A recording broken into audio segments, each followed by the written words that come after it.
Assalamualaikum warahmatullahi wabarakatuh. Perkenalkan nama saya Irmati Anyismara, NIM 58 dari kelas Ekonomi Produksi Pertanian B. Saya membahas mengenai inefisiensi teknologi dan skewness of the error component dalam analisis stochastic frontier.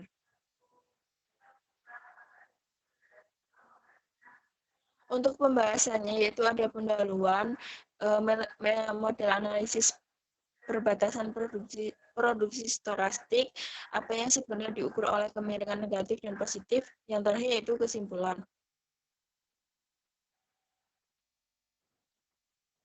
Untuk yang pertama yaitu ada pendahuluan.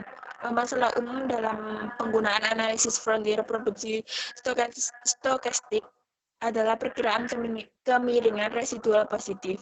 Green and Myers berpendapat bahwa melaporkan bahwa untuk sampel 151 industri Inggris, 32% menunjukkan kemiringan positif dari sisa gabungan dan bahwa untuk sampel 140 industri Australia, masalah serupa ditemukan pada 35% kasus. Satu kemiringan positif dianggap bermasalah karena tidak dapat disesuaikan dengan distribusi ketidakefisienan satu sisi yang miring secara positif. Grant and Mays berpendapat juga bahwa terlepas dari kemungkinan kesalahan spesifikasi fungsi produksi ini juga menunjukkan efisiensi super. Tidak sesuaian teknik analisis fungsi produksi perbatasan untuk mengukur inefisiensi.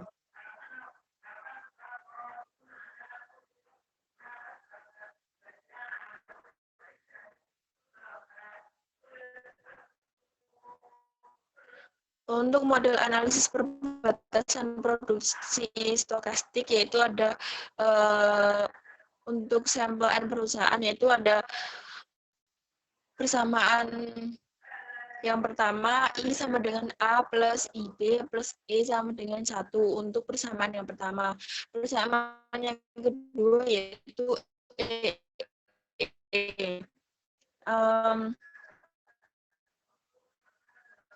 Ini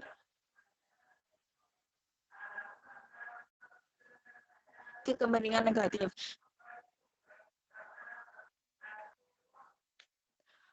Untuk menjadi praktek umum menggunakan positif miring EI, distribusi satu sisi.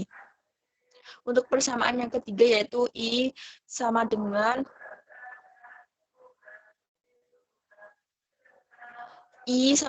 EV kali I sama dengan EVI ERI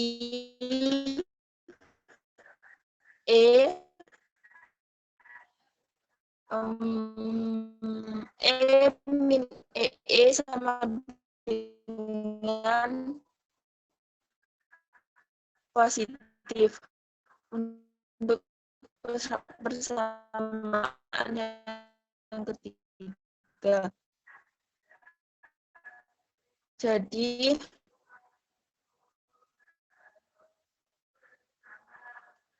distribusi memiliki kemiringan positif untuk nilai parameter hingga 3602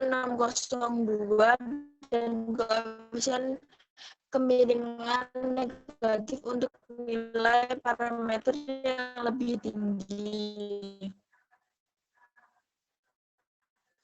Untuk persamaan yang keempat yaitu I dikali ERI dikali E min E sama dengan negatif. EVI dikali E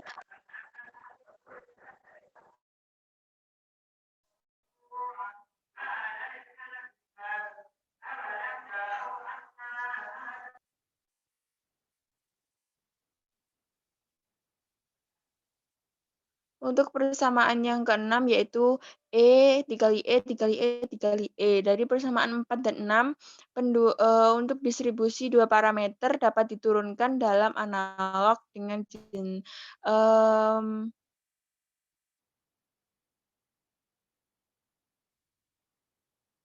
Langsung kesimpulan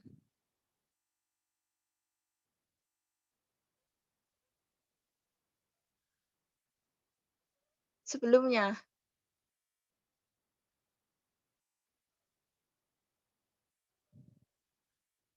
Untuk bahasan yang ketiga yaitu apa yang sebenarnya diukur oleh kemiringan negatif atau kemiringan positif. Waldan berpendapat bahwa menggunakan prosedur kemungkinan maksimum daripada prosedur OLS yang dikoreksi tidak menyelesaikan masalah. Faktanya dia telah menunjukkannya dalam kasus positif. Penduga ML untuk model perbatasan stokastik hanyalah OLS untuk vektor kemiringan dan tidak adanya efisiensi apapun. Ketika suatu industri menunjukkan kemiringan positif dari residu, maka diasumsikan bahwa sedikit ketidakefisienan. Menurut Green and Myers, bahwa kemiringan positif menyiratkan bahwa perusahaan di industri super efisien, bukan tidak efisien. Kasus kemiringan negatif menyiratkan bahwa hanya sebagian kecil perusahaan yang tertinggal. Kesimpulannya yaitu analisis garis batas stokastik adalah terjadinya residual yang condong ke arah yang salah. Dalam kasus batas-batas produksi, beberapa kali ditemukan residu miring positif. Nah, sedangkan dalam kasus batas-batas biaya negatif, kemiringan telah cukup umum. Untuk solusi tradisional yaitu dengan menyatakan bahwa tidak ada inefisiensi dan menempatkan varian dari distribusi satu sisi sama dengan nol. Solusi tradisional yang memperdebatkan pengambilan sampel yang tidak menguntungkan tidak mungkin, tetapi pendekatan yang lebih baik untuk analisis perbatasan stokastik di mana perbandingan dibuat dari beberapa industri, wilayah, atau periode waktu adalah dengan menggunakan distribusi yang memungkinkan untuk kemiringan positif atau kemiringan negatif. Sekian yang bisa saya sampaikan. Terima kasih. Wassalamualaikum warahmatullahi wabarakatuh.